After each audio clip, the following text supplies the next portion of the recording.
March 11, 2020, the World Health Organization (WHO) decried COVID-19 outbreak a global pandemic. 3 days after, on March 14th, the Rwandan Ministry of Health confirmed the country's first COVID-19 case.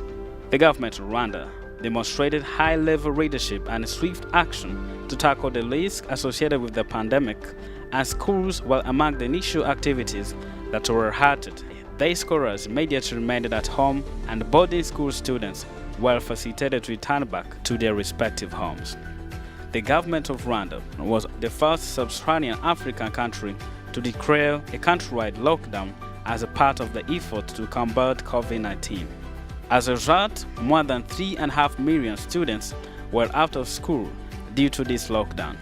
To support this emergency cause, Global Partnership for Education (GPE) provided $10 million US grant to ensure students continue learning during the lockdown and support the country's preparation to reopen schools once the virus is contained.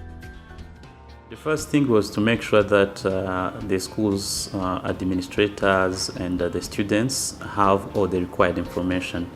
So this is why with the Ministry of Health we have developed guidelines and to ensure that everyone knows about COVID-19 and how it transmits and how it can be prevented.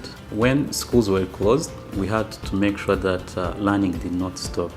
So this is why we have been engaged in developing content for remote learning. We have developed content for TV, for radio, and for internet. And GP support has been very instrumental in making sure that happens by supporting the development of the courses and also for the broadcast. Hari uburyo bwinshi leta yadushyiriyeho bwo kwiga yaba kuri televiziyo, radio cyangwa telefone. Hanjye ubwanjye mfite telefone, nkurikira amasomo kuri internet cyangwa nkareba televiziyo, nkafata note, nkiyibutsa ibyo nize cyangwa ibyo ntize bishyashya nabyo nkabifata. Tukaba tunashimira leta y'u Rwanda n'abafite mu nshingano bose gukurikirana abanyeshuri ko badushyiriyeho uburyo bwo kwiga yaba ku maradiyo cyangwa se ku mateleviziyo, twongera tukanashimira ko badushyiriyeho uburyo bwo kwiga kuri internet.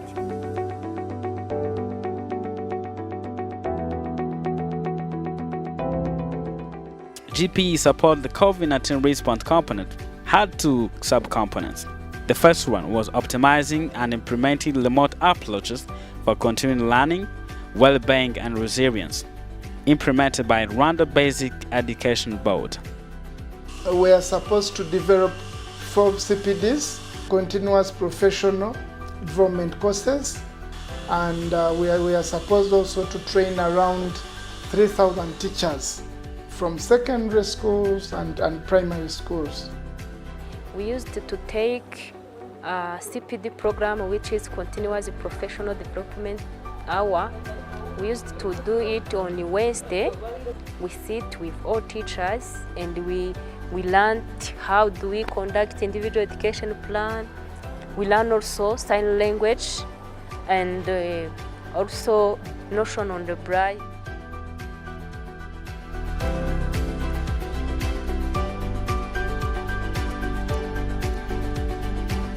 The second component was supplementing schools' grant to support safe reopening, students' re-entry, and sustained progression in schools, and this one was implemented by the Ministry of Education.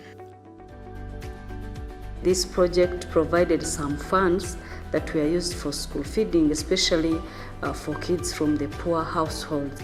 The second was scholastic materials were given to kids from also the poor households whose parents really were poor and could not afford scholastic materials during the lockdown. Utaha ujya mu rugo birakuvuna kandi nabo hari gihe baba bari mu mirimo ntibabone uko bateka nyine. Njyewe byaranshimishije cyane kuko bituma ubona umwanya wo gusubira mu masomo. Ikindi aho batangire kurya ku ishuri bagerageje kubigisha ibintu byinshi. Umwana araza akakubwira ati mama tugiye kuhora ugura imboga byandambiye, reka nkwereke ibyo batwigishe muri karabu, ukabona yubatse akarima k'igikoni. Amakaye n'amakaramu bamaye baratuma bimfasha kwandika neza, kunoza umukono mu Kinyarwanda no kwandika neza imibare. Baduhaye amakaye y'imirongo n'amakaramu byamfashije kunoza umukoro neza niga neza ubu ngubu nsigaye ngira amanota menshi ngira nka 80%.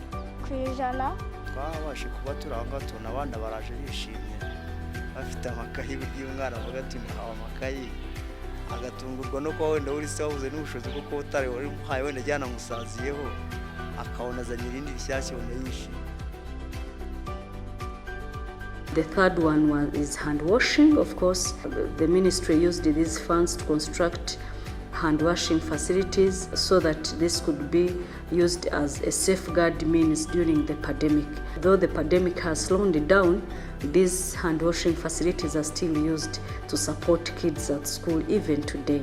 And of course, the remedial activity as the last one that was performed for kids who were not performing well. Nko mu isomo ry'icyongereza nakoreye remedial and catch up, nari mfitemo abana bagiye basubira inyuma ugasanga ntibakibuka uko basoma amagambo amwe n'amwe. Ubwo rero ntago wakomeza kwigisha ubona ufite abana badashobora gusoma.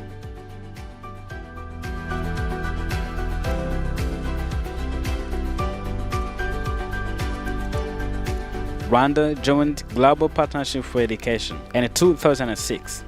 Rwanda was the first country to receive a COVID-19 grant, 10 million USD, provided by GPE in 2020 to help countries overcome the challenges posed by the pandemic, and there is no doubt has been exponentially achieved.